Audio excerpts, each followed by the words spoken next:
Votre avis, le terme, vous dites toujours que moi j'ai une certaine interprétation de la Nouvelle Alliance. Oui. Est-ce que la Nouvelle Alliance, ça veut dire que c'est un nouveau cycle pour l'humanité, une nouvelle ère pour l'humanité? C'est l'accomplissement des prophéties, oui. Non, mais la nouvelle, non, mais non, si, attention, l'accomplissement, c'est une chose. Un nouveau départ, c'est autre chose. Un accomplissement, c'est au contraire quelque chose qui se poursuit. Ben, c'est une sorte de poursuite de la tradition primordiale, mais qui se poursuit et s'accomplit finalement par l'incarnation du Fils de Dieu, du Verbe. Oui. Et c'est ça qui donne à l'humanité le moyen de se délivrer et d'atteindre Dieu, de retourner à Dieu. Mais ben moi, si j'étais à votre place, si j'étais à votre place, je ne prendrais pas cette position. Hein, parce que cette position... Parce que à ce moment-là, je vous ai déjà répondu à ce sujet, si c'était votre point de vue. Moi, si j'étais à votre place, je dirais que c'est une nouvelle ère et un nouveau cycle. Ce qui justifierait qu'on ouvre la religion à tout le monde.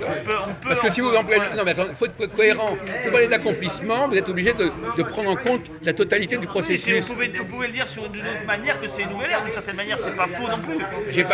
J'ai pas dit que je le pensais. J'ai dit que moi, à votre place, je le dirais.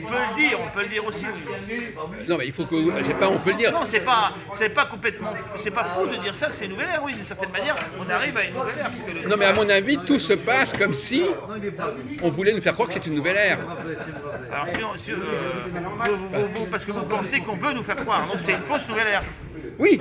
Non, mais si on dit maintenant c'est ouvert à tout le monde, vous savez que ma théorie c'est à tout le monde, c'est une nouvelle. Quand il y a un truc qui est nouveau, c'est tout le monde.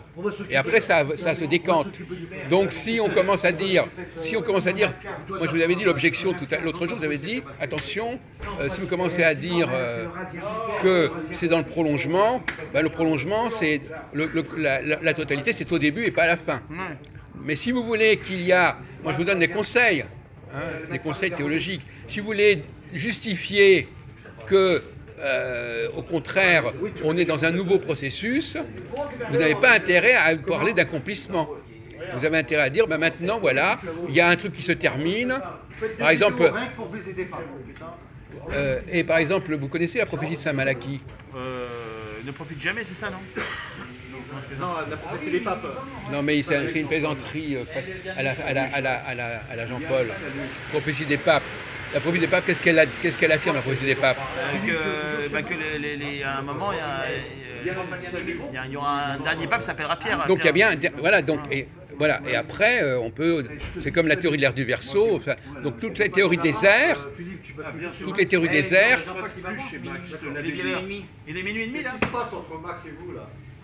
on termine une seconde. Alors, donc, je voulais vous sensibiliser au problème. La théorie des airs, ça vous permettrait, vous y réfléchirez, la théorie des airs, ça vous permettrait de dire, ah ben voilà, il y a un nouveau départ. Et à mon avis, de toute façon, c'est ce qui a... Si on n'a pas respecté la théorie de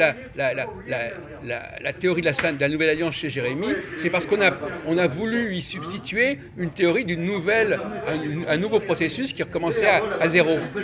Donc à mon avis, dans ce cas-là, vous n'avez pas intérêt à parler d'accomplissement. Voilà. On va réfléchir à ça.